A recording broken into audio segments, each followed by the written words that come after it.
बांग्लादेश की पूर्व प्रधानमंत्री को फांसी की सजा पर सबसे पहले यही याद करना होगा कि नेपाल में राजशाही का विरोध करते हुए नेपाली कांग्रेस के नेताओं पर ऐसी ही सजा घोषित हुई थी। नेपाल कांग्रेस के लीडर भारत में रहकर काम कर रहे थे और नेपाल के शाह ने उनके लिए फांसी की सजा घोषित की थी। परंतु उस समय लोकनायक जयप्रकाश नारायण ने बीपी कोइराला को नेपाल जाने की सलाह दी थी। जयप्रकाश नारायण के नैतिक दबाव की वजह से कोइराला जब नेपाल गए तो शाह ने फांसी की सजा माफ कर दी थी। भारत में रहते हुए बांग्लादेश की पूर्व प्रधानमंत्री शेख हसीना को मौत की सजा घोषित की गई है। बांग्लादेश की प्रधानमंत्री 2024 के अगस्त में एक विद्रोह से बचते हुए भारत आई थी। भारत में उन्हें शरणागत मिला हुआ है और वह अज्ञात स्थान पर रहती हैं। प्रधानमंत्री शेख हसीना को सोमवार को गठित ट्रिब्यूनल ने फांसी की सजा दे दी, परंतु यह ऐसी सरकार द्वारा गठित ट्रिब्यूनल है जो मान्यता का तकाजा रखती है। विमर्श न्यूज ने बांग्लादेश के घटनाक्रम पर कुछ वीडियो कार्यक्रम पहले भी बनाया है।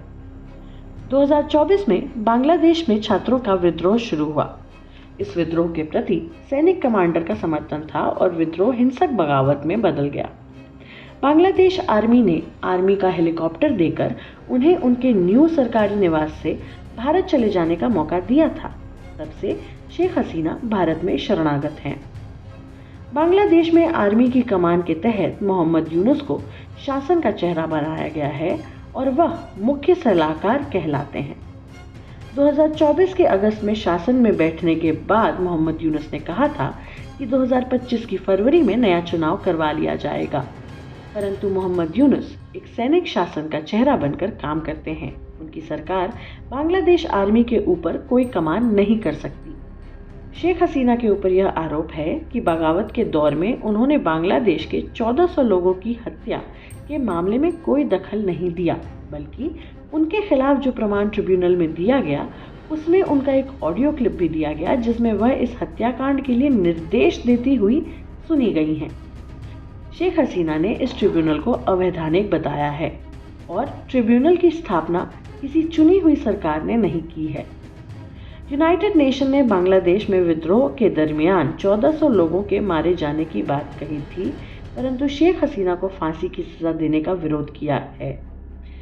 शेख हसीना बांग्लादेश में अल्पसंख्यक हिंदू जमात पर सांप्रदायिकता रोकने के मामले में एक मजबूत और जनतांत्रिक सरकार के रूप में काम कर रही थीं। मुस्लिम कट्टरपंथियों का शेख हसीना से विरोध था। युद्ध बंदियों के प्रति सरकार के रुख से भी विरोध था। इस तरह शेख हसीना को बांग्लादेश की सांप्रदायिक परिस्थितियों का मुकाबला करना पड़ा।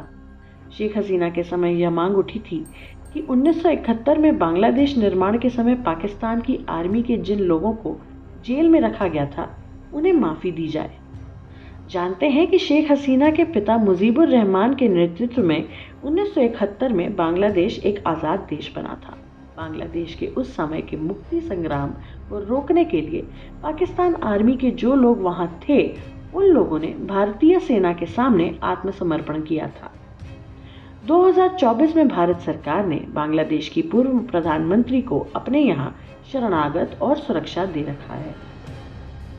भारत और बांग्लादेश के बीच में प्रत्यर्पण संधि है। इसके अनुसार बांग्लादेश में जिनके खिलाफ सजा हुई है और वह यदि भारत में है तो उसे बांग्लादेश को सौंप देना होगा।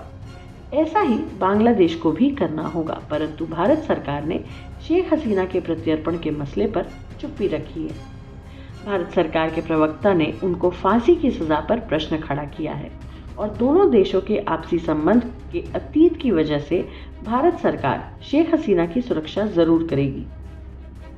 शेख हसीना के पुत्र ने कहा कि ट्रिब्यूनल के द्वारा घोषित फांसी की सजा के खिलाफ ऊपर की अदालत में अपील करने तभी जाएंगे जब बांग्लादेश में चुनी हुई सरकार होगी।